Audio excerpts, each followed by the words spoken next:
Ukraine के बीच छिड़ी जंग को करीब 4.5 महीने हो गए। रूस ने यूक्रेन को घुटनों पर लाने के लिए अब अपनी पूरी ताकत पूर्वी इलाके डॉनबास में झोंक दी है। रूसी सेना और चेचन लड़ाके वहां के विद्रोहियों के साथ मिलकर लुहांस्क और डोनेस्क में कहर बरपा रहे हैं।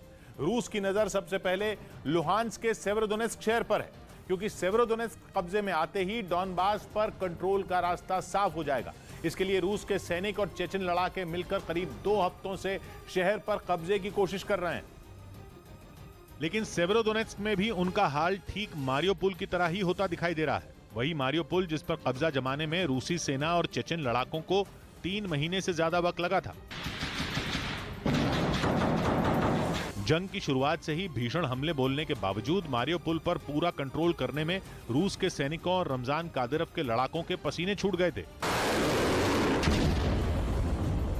और अब उनका वैसा ही हाल सेवेरोडोनेस्क में भी दिखाई पड़ रहा है। यूक्रेन के पूर्वी हिस्से के लुहांस्क प्रांत के इस सबसे अहम शहर पर कंट्रोल करने की लड़ाई भी लंबी खिंचती जा रही है, क्योंकि सेवेरोडोनेस्क में यूक्रेन के सैनिक हथियार डालने को तैयार नहीं हो रहे। हालांकि रूस दावा कर रहा है कि उसने सेवेरोडोनेस्क शहर के करीब 80% हिस्से पर कब्जा कर लिया, लेकिन बाकी बचे 20% हिस्से पर अधिकार जमाना ही उसके लिए सिरदर्द साबित हो रहा है। पुतिन की सेना और चेचन कमांडर रमजान कादिरव के लड़ाके शहर पर पूरी तरह कंट्रोल करने के लिए भीषण हमले बोल रहे हैं। सेवेरोडोनेस्क के कई हिस्सों में आमने सामने की जंग और भी तेज हो गई है, लेकिन जेलेंस्की के सैनिक घुटने टेकने को तैयार नहीं दिखाई दे रहे। यूक्रेन की तरफ से जारी किए गए एक वीडियो में उसके सैनिक रूसी सेना पर भारी गोलीबारी करते नजर आए। एक कमरे में छिपकर यूक्रेन का एक सैनिक जोरदार फायरिंग करता दिखाई दिया। इसके कुछ देर बाद ही एक दूसरे सैनिक ने भी सामने की तरफ निशाना लगाकर अपनी राइफल से ताबड़तोड़ गोलियां बरसा दी। इस बीच सामने की तरफ से रूस के सैनिक और चेचन लड़ाकों ने भी बमों और गोलियों से हमला बोल दिया, जिसके बाद यूक्रेन के सैनिक उस जगह से तेजी से निकले जहां वो छिपे हुए थे। दीवार की आड़ लेकर उन्होंने एक दूसरी जगह पर मोर्चा संभाल लिया और वहां छिपकर भी यूक्रेन के सैनिकों ने रूसी सेना और चेचन लड़ाकों पर हमला जारी रखा। जेलेंस्की की सेना किसी भी कीमत पर सेवेरोडोनेस्क को रूस के पंजे में जाने नहीं देना चाहती, क्योंकि एक बार इस शहर पर रूस का कब्जा हो गया तो फिर पूरे लुहांस्क को उसके हाथों से जाने से कोई नहीं रोक पाएगा। और लुहांस्क के बाद रूस की सेना और चेचन लड़ाकों का अगला निशाना डोनेस्क ही होगा, जहां पहले से ही यूक्रेन के विद्रोही मुसीबत बने हुए हैं। ऐसे में यूक्रेन के विद्रोहियों को जैसे ही रूसी सेना और चेचन लड़ाकों का साथ मिलेगा, उनकी ताकत कई गुना बढ़ जाएगी। और ऐसे ट्रिपल अटैक से पार पाना यूक्रेन के सैनिकों के लिए आसान नहीं होगा, क्योंकि मारियोपोल को भी पंजे में लेने के लिए तीनों ने मिलकर यूक्रेन की सेना को घुटने टेकने के लिए मजबूर कर दिया था। हालांकि डोनेस्क के गवर्नर का दावा है कि यूक्रेन के सैनिक अपनी आखिरी सांस तक जंग में खड़े रहेंगे। उन्होंने ये दावा भी किया कि यूक्रेन के सैनिकों के भीषण हमले के बाद डोनेस्क के कई हिस्सों में रूस के सैनिकों, विद्रोहियों और चेचन लड़ाकों को पीछे हटना पड़ा। साथ ही उन्होंने रूसी सेना पर एक बार फिर रिहायशी इलाकों और आम लोगों को निशाना बनाने का आरोप लगा दिया। डोनेस्क के गवर्नर के मुताबिक रूस मिसाइलों से उन जगहों पर हमले कर रहा है जहां लोग जान बचाने के लिए छिपे हुए हैं। और दावा किया गया कि रूसी सेना के ऐसे ही हमलों की वजह से वहां नागरिकों की मौत भी हो रही है। डोनेस्क में बरसते बमों की आवाज के बीच वो घर भी दिखाई दिए जो हमले की वजह से पूरी तरह से ध्वस्त हो गए। कई इमारतें तो बमबारी से लगी आग से पूरी तरह जली दिखाई दी। इस बीच डोनेस्क के गवर्नर ने आशंका जताई कि रूस की सेना ने वहां अब तक का सबसे भीषण हमला बोलने की तैयारी कर ली है। डोनेस्क के सामने आए एक वीडियो में रूसी सेना की कई बख्तरबंद गाड़ियां और टैंक एक सड़क पर कतार में खड़े नजर आए। बताया गया कि लुहांस्क पर कंट्रोल होते ही डोनेस्क को पंजे में लेने के लिए ताबड़तोड़ हमला बोल दिया जाएगा। रूस के उसी हमले से निपटने की तैयारी के लिए डोनेस्क के गवर्नर ने पश्चिमी देशों से वहां जल्द और हथियार भेजने की अपील की। 2 दिन पहले भी इस तरह की खबरें आई थीं कि यूक्रेन के पूर्वी हिस्से में चल रही भीषण जंग लड़ रहे यूक्रेन के सैनिक हथियारों की कमी से जूझ रहे हैं। उधर रूस और यूक्रेन युद्ध के बीच 2 बहुत ही डरावने दावे हुए हैं। पहला दावा यह कि दुनिया भर में परमाणु हथियार बनाने की एक नई रेस शुरू हो गई है, जिसकी वजह से परमाणु जंग का खतरा बहुत ज्यादा बढ़ गया है। मतलब रूस की परमाणु हमले की धमकियां वाकई एक भयानक हकीकत में बदल सकती हैं। और इससे भी डरावना दूसरा दावा यह कि परमाणु हथियारों की इस रेस में चीन सबसे आगे। यह पर्दाफाश दुनिया में हथियारों और उनके कंट्रोल पर रिसर्च करने वाली संस्था सिप्री यानी Stockholm International Peace Research Institute ने किया है, जिसकी नई रिपोर्ट में दावा किया गया है कि चीन इतना बेलगाम हो गया है कि धड़ल्ले से बेहद घातक परमाणु हथियार बनाने में लगा है। चीन के परमाणु हथियारों के जखीरे पर बारीकी से नजर बनाए हुए सिप्री के पास उसकी चालबाजी के बाकायदा सबूत है। सिप्री को ऐसी सैटेलाइट तस्वीरें मिली हैं जिनसे पता लगा है कि बीते 2 साल में चीन ने अपने रेगिस्तान में करीब 300 नए साइलो बनाए हैं। मिसाइलों को स्टोर करने के लिए बनाए गए अंडरग्राउंड कंटेनर को साइलो कहते हैं और चीन अपनी इंटरकॉन्टिनेंटल बैलिस्टिक मिसाइलों को रखने के लिए ये साइलो बना रहा है। जिसका मतलब साफ है कि चीन के निशाने पर ताइवान और अमेरिका हैं, क्योंकि चीन की नजरें ताइवान पर गड़ी हैं और इसलिए अमेरिका से उसकी दुश्मनी ऐसा मोड़ ले चुकी है कि जब अब जरा सी भी चिंगारी एक बहुत बड़ी जंग भड़का सकती है। वैसे भी शी जिनपिंग का मकसद चीन की सेना को वर्ल्ड क्लास बनाने का है और वर्ल्ड क्लास आर्मी बनने के लिए अमेरिका को मुंह तोड़ जवाब देने लायक तगड़े परमाणु हथियार तो चाहिए ही। और शायद शी जिनपिंग मानते हैं कि उनके परमाणु हथियार अमेरिका के हथियारों के आगे कमजोर हैं, इसलिए चीन अपने परमाणु हथियारों को अमेरिका की टक्कर का बनाने में लगा है। वैसे भी अब जबरदस्त मिसाइल डिफेंस सिस्टम आ जाने की वजह से मिसाइलें उतनी ताकतवर हथियार नहीं रही, इसलिए चीन तेजी से हाइपरसोनिक हथियार बनाने में लगा है। हाइपरसोनिक हथियार ऐसे हथियार होते हैं जिन्हें भेदने वाले मिसाइल डिफेंस सिस्टम आज तक बने ही नहीं है। लेकिन सबसे ज्यादा चिंता की बात यह कि चीन बड़े ही खुफिया तरीके से अपने परमाणु हथियार बना रहा है। वो अपने पत्ते खोलने को राजी नहीं, अपने परमाणु हथियारों के बारे में बात करना उसे मंजूर नहीं। सिप्री के अनुमान के मुताबिक अभी जनवरी तक चीन के पास 350 परमाणु हथियार थे। यह आंकड़ा अमेरिकी परमाणु हथियारों के आसपास भी नहीं ठहरता, क्योंकि अमेरिका के पास इससे 10 गुना से भी ज्यादा न्यूक्लियर वेपन्स हैं। अमेरिका के जखीरे में 3708 परमाणु हथियार बताए जाते हैं, लेकिन अमेरिका भी परमाणु हथियारों की तादाद के मामले में नंबर 1 नहीं है, वो रूस से पीछे है। युद्ध की शुरुआत से रूस बार बार अपने परमाणु हथियारों का जिक्र छेड़कर धमकी इसलिए दे रहा है क्योंकि वो दुनिया में इन घातक हथियारों का सबसे बड़ा मालिक है। रूस के पास कुल 4477 परमाणु हथियार, दुनिया में कुल जो 12705 परमाणु हथियार हैं उनमें 90% से ज्यादा अकेले रूस और अमेरिका के पास हैं और हजारों की संख्या में परमाणु हथियार रखने वाले रूस और अमेरिका के बाद महज 350 हथियार वाला चीन आता है। इसलिए चीन टेंशन में है कि कहीं इस दौरान अमेरिका और उसके बीच युद्ध छिड़ गया तो उसके ताइवान पर कब्जा करने से पहले ही अमेरिका चीन पर न्यूक्लियर मिसाइलें छोड़कर उसका खेल खराब कर देगा। इसलिए चीन तेजी से परमाणु हथियार बना रहा है, लेकिन इस न्यूक्लियर वेपन रेस में चीन अकेला नहीं है, बल्कि अमेरिका भी उसे पूरी टक्कर दे रहा है। और अमेरिका अपने न्यूक्लियर बमों को आधुनिक बनाने में करीब 1000 करोड़ डॉलर यानी भारतीय रुपयों में 78,000 करोड़ रुपए खर्च कर रहा है। वहीं जर्मनी भी अगले साल से अपने परमाणु हथियारों को नए B6112 मॉडल से रिप्लेस करने की तैयारी में है। यानी परमाणु हथियार रखने वाले देश परमाणु हथियारों को अब बहुत ज्यादा तवज्जो दे रहे हैं। वो अपने जखीरे को आधुनिक बनाने में, पुराने परमाणु हथियारों को अपग्रेड करने में और नए परमाणु बम और मिसाइलें बनाने में लगे हैं। परमाणु हथियार बनाने की होड़ नई है क्योंकि दुनिया में पिछले कुछ दशकों से न्यूक्लियर वेपन्स कम करने पर काम हो रहा था, लेकिन सिप्री का दावा है कि अब दुनिया की सभी परमाणु ताकतें नए न्यूक्लियर हथियार बनाने में या लंबी रेंज की मिसाइल, पानी के जहाज, सबमरीन और हवाई जहाज जैसे उनके डिलीवरी सिस्टम पर पानी की तरह पैसा बहा रहे हैं। हेरल्ड केस में राहुल गांधी से पूछताछ हुई। ईडी ने हेरल्ड केस के आरोपों में घिरे राहुल गांधी से दिल्ली में पूछताछ की। हालांकि ईडी सूत्रों का कहना है कि राहुल ने कई सवालों के दौरान सहयोग नहीं किया। कोलकाता पुलिस ने नुपुर शर्मा को समन्स भेजे और 20 जून को पूछताछ के लिए बुलाया। उत्तराखंड के सीएम पुष्कर सिंह धामी ने चंपावत उपचुनाव में जीत के बाद देहरादून में विधायक पद की शपथ ले ली। सिंगापुर में हुए एक सिक्योरिटी समिट में चीन ने अपने तीखे तेवर दिखाकर यह बिल्कुल साफ कर दिया कि वो ताइवान पर हमला तो करके रहेगा, जिसका मतलब एक ही है कि चीन और अमेरिका में जंग अब करीब है, क्योंकि कुछ हफ्ते पहले ही अमेरिकी राष्ट्रपति बाइडेन ने कहा था कि अगर चीन ने ताइवान पर हमला किया तो अमेरिका की सेना भी फिर जवाब देगी। यानी चीन ताइवान से नजरें नहीं हटाएगा और अगर उसने वार किया तो अमेरिका भी ताइवान की लड़ाई में कूद जाएगा और फिर छिड़ेगा एक और महायुद्ध। एशिया के सुरक्षा मामलों पर हुए सम्मेलन में चीन के रक्षा मंत्री वेई फेंग बिल्कुल ताव में थे। उन्होंने दो टूक कहा कि सबसे पहली बात तो ये कि ताइवान चीन का ताइवान है और अगर किसी ने ताइवान को चीन से अलग करने की जुर्रत की तो हम लड़ने से बिल्कुल भी नहीं हिचकिचाएंगे। हम हर कीमत पर लड़ेंगे और आखिर तक लड़ेंगे। चीन के पास बस यही एक विकल्प है। यानी चीन ने एक बार फिर जाहिर कर दिया कि वो ताइवान की आजादी के खिलाफ आखिर तक लड़ेगा और उसे अपने हिस्से में मिलाने के लिए किसी भी हद तक जाने को तैयार रहेगा। और इसी वजह से चीन के रक्षा मंत्री के निशाने पर अमेरिका भी आ गया। चीन अमेरिका पर ऐसा बरसा कि उसने दो टूक कहा कि अमेरिका दादागिरी करने से बाज आए।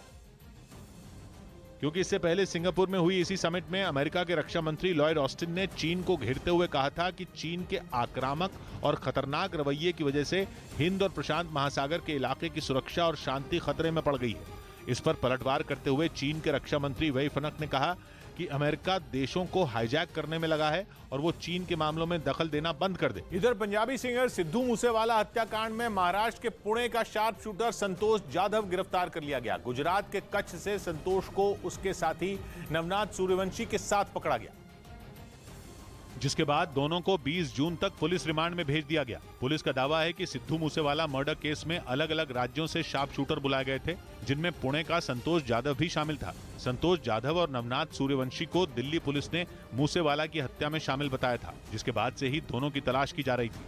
फिलहाल संतोष को 2021 में दर्ज पुणे के एक मर्डर केस में पकड़ा गया है। संतोष जाधव के पहले Pune police sharp shooter Saurabh Mahakal को भी गिरफ्तार कर चुकी है। उसे भी मूसेवाला की हत्या में शामिल बताया जा रहा है। पुणे पुलिस का दावा है कि कुछ रोज पहले ये जानकारी मिली थी कि मूसेवाला हत्याकांड में महाराष्ट्र के कुछ लोग भी शामिल हैं, जिसके बाद संतोष जाधव और सौरभ महाकाल के बारे में जानकारी जुटानी शुरू की गई।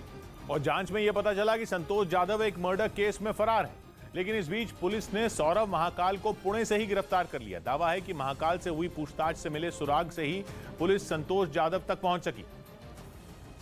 और पुणे पुलिस का दावा है कि सौरभ महाकाल ने पूछताछ में मूसेवाला हत्याकांड को अंजाम देने के लिए शूटरों के इंतजाम करने की बात कबूल कर ली। इसी आधार पर यह दावा किया जा रहा है कि संतोष जाधव को मूसेवाला की सुपारी दी गई थी और उसे हत्याकांड को अंजाम देने के लिए पुणे से पंजाब बुलाया गया था।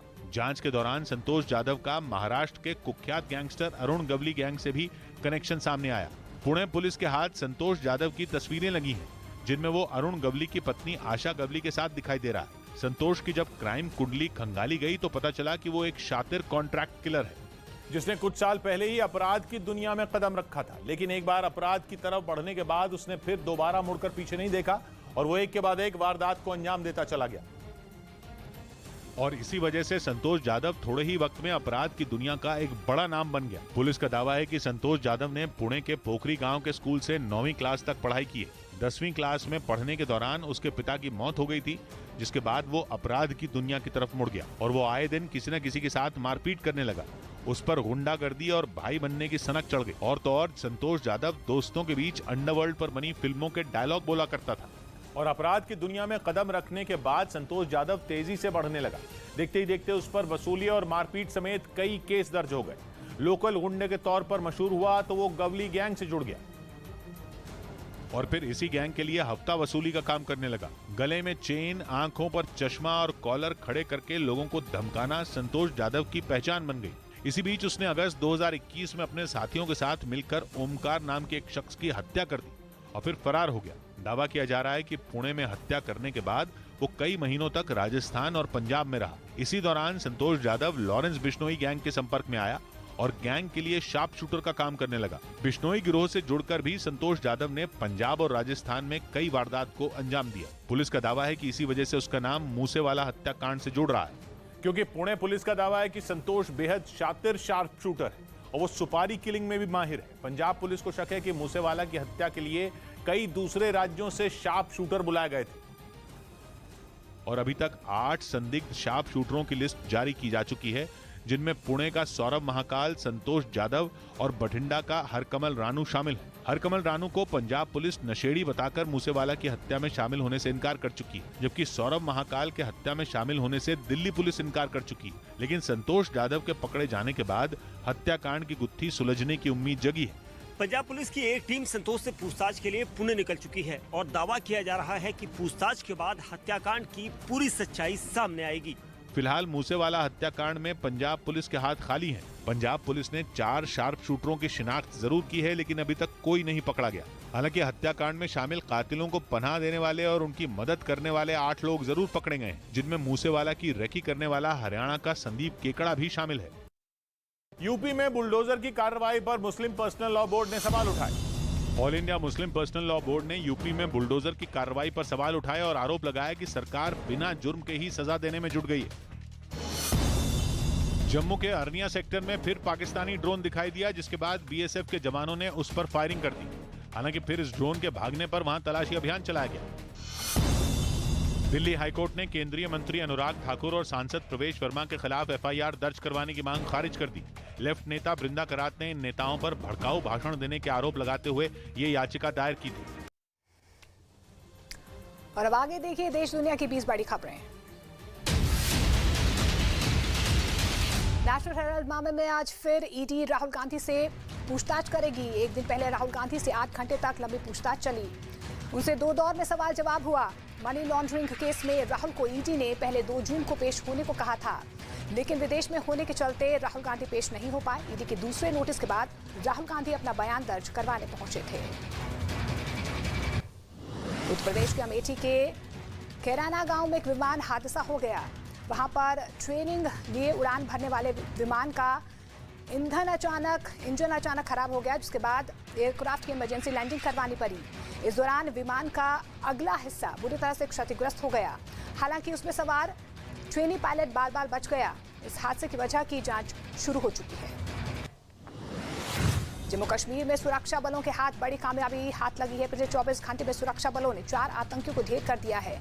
घाटी में इस साल अब तक सुरक्षा बलों ने 100 आतंकियों को ढेर किया है, जिनमें से 3 पाकिस्तानी आतंकी भी शामिल हैं। रविवार देर शाम सुरक्षा बलों ने लश्कर के आतंकवादी आदिल पारे को एनकाउंटर में मार गिराया।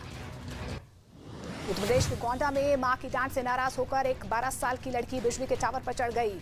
वो जिस टावर पर चढ़ी वो 100 फीट ऊंचा था। जिसके बाद उससे मनाने के लिए उसकी मां, गांव के लोग और पुलिस वाले वहां पर पहुंचे, लेकिन वो नहीं मानी और टावर पर चढ़कर घंटों ड्रामा करती नजर आई।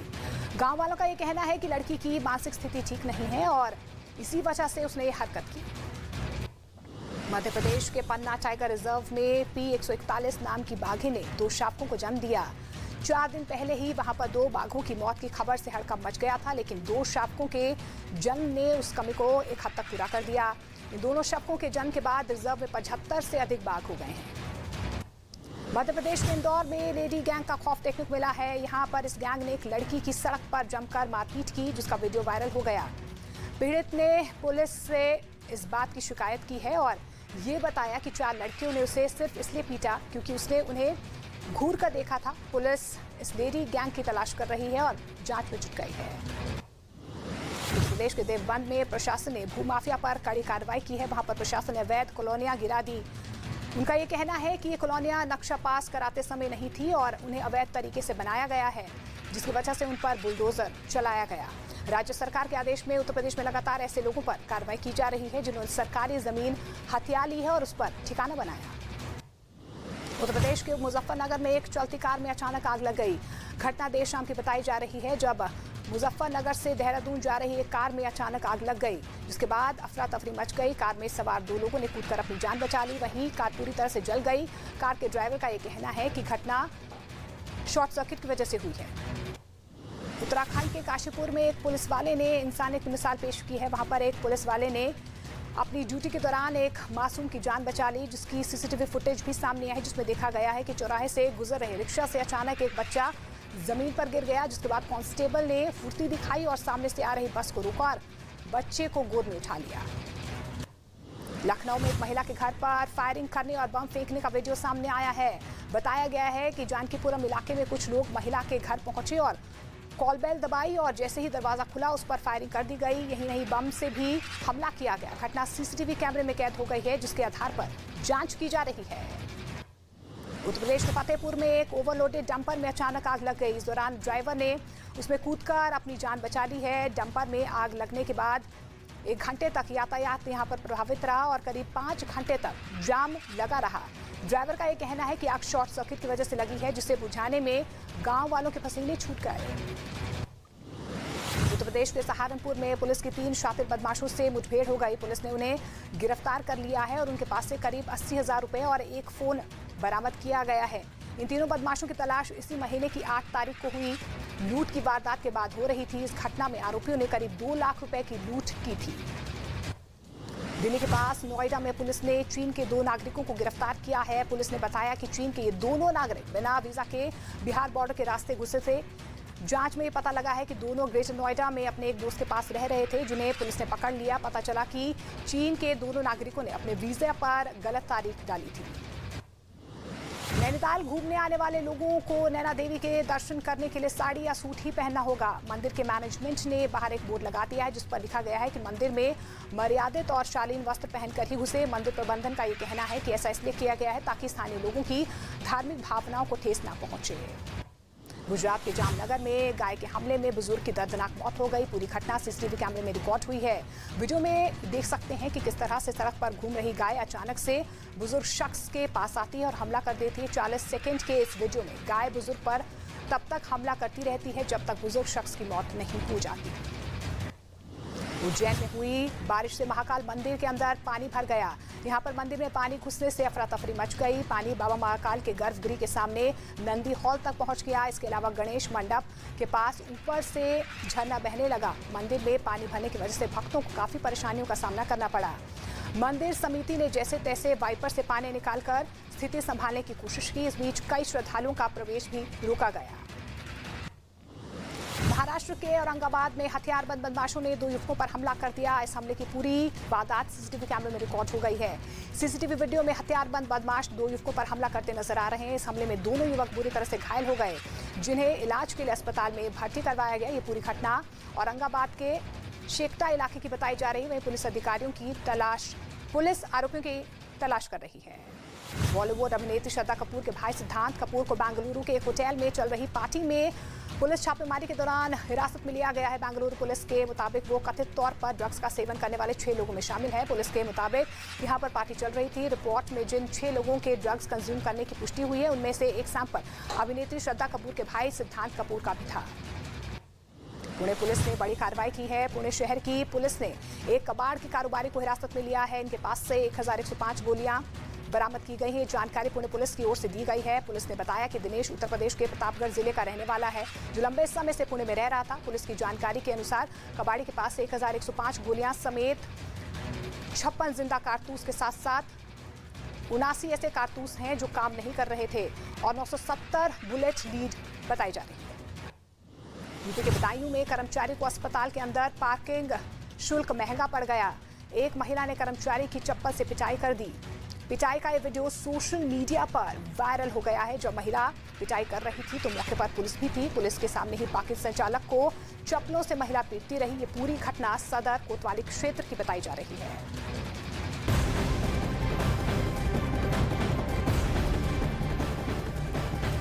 और इस बीच एक बड़ी खबर सलमान धमकी मामले से जुड़ी है। बड़ी खबर सामने आ रही है। शूटर संतोष जाधव से पूछताछ होगी। बड़ी खबर आपको बता दें, मुंबई क्राइम ब्रांच ये पूछताछ करेगी।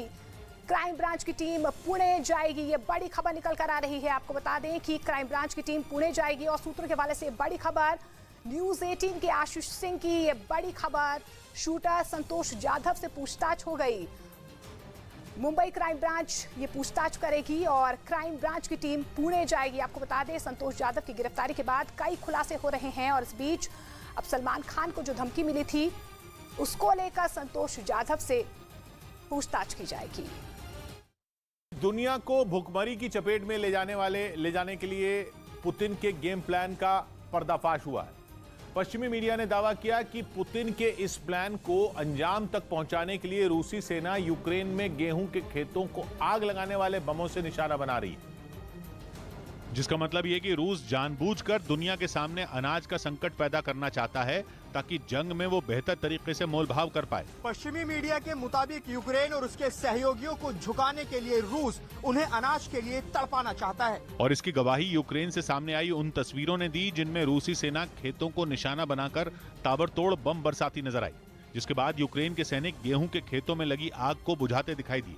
आरोप है कि रूसी सेना ने इन खेतों में आग लगाने वाले बमों से हमला किया, जबकि संयुक्त राष्ट्र की एक संधि के तहत इस तरह के बमों के इस्तेमाल पर बैन लगा है, जिसमें रूस ने खुद भी हस्ताक्षर किए हैं। इसके बावजूद रूसी सेना जिस तरह से आग लगाने वाले बमों को इस्तेमाल कर यूक्रेन में फसल को बर्बाद करने में जुटी है, उससे साफ है कि पुतिन नहीं चाहते कि यूक्रेन का अनाज वहां से बाहर जा पाए और यूक्रेन पर बरसते इन बमों का असर उन मुल्कों पर भी हो रहा है जिनका जंग से दूर दूर तक कोई लेना देना नहीं, लेकिन इसके बाद भी उनके सामने अनाज का बड़ा संकट खड़ा हो गया है।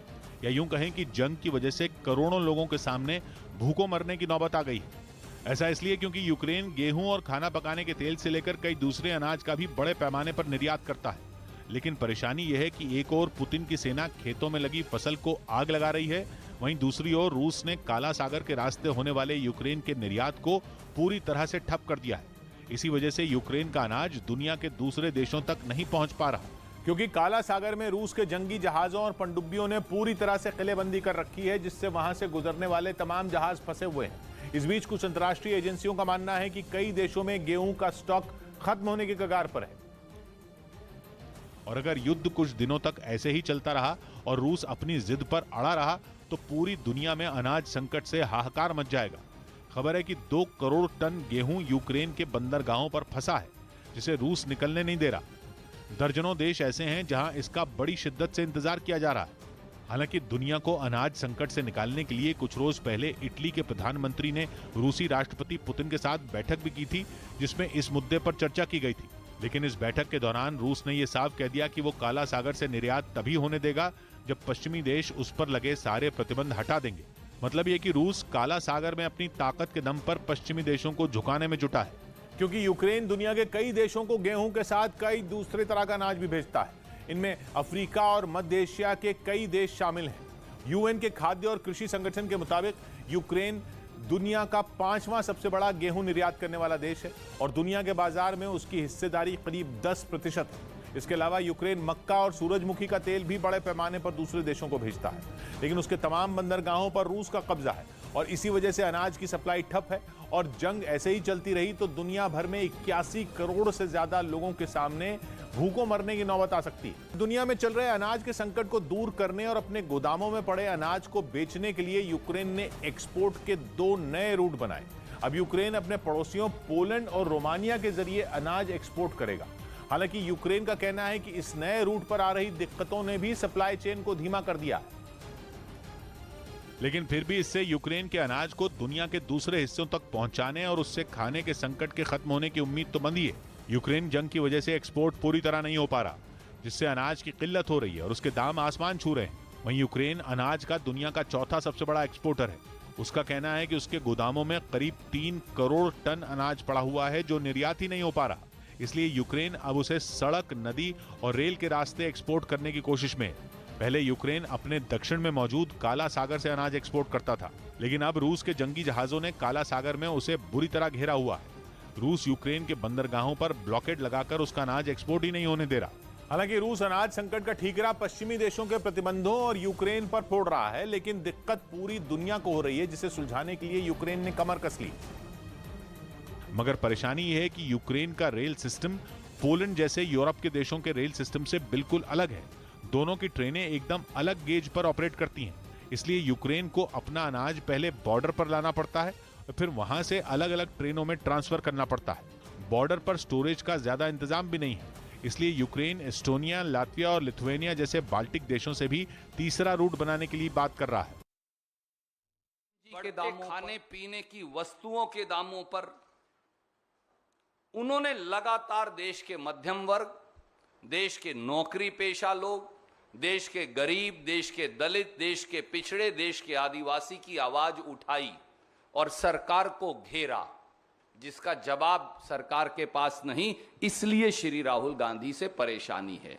तीसरा, डूबती अर्थव्यवस्था और गिरते रुपये को लेकर, एमएसएमई की बदहाली को लेकर, छिनती नौकरियों को लेकर, चौतरफा 45 साल की सबसे भयंकर बेरोजगारी को लेकर, युवाओं के गुस्से को लेकर श्री राहुल गांधी ने सवालों की झड़ी लगाकर मोदी सरकार को घेरा, इसलिए श्री राहुल गांधी से परेशानी है।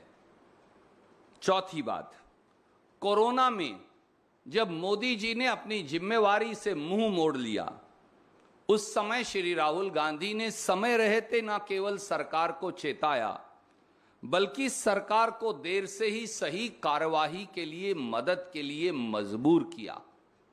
जब सरकार कोरोना के टीके से हजारों करोड़ का मुनाफा प्राइवेट कंपनियों को कमवा रही थी, तो श्री राहुल गांधी ने सरकार को बाध्य किया कि टीकाकरण मुफ्त हो, जो करने पर वो मजबूर हुए। जब लाखों मजदूर हजारों किलोमीटर पैदल चलकर अपने घर जाने को मजबूर थे, तो सरकार को कटघरे में खड़ा करने वाली आवाज का नाम श्री राहुल गांधी है। इसलिए श्री राहुल गांधी से परेशानी है।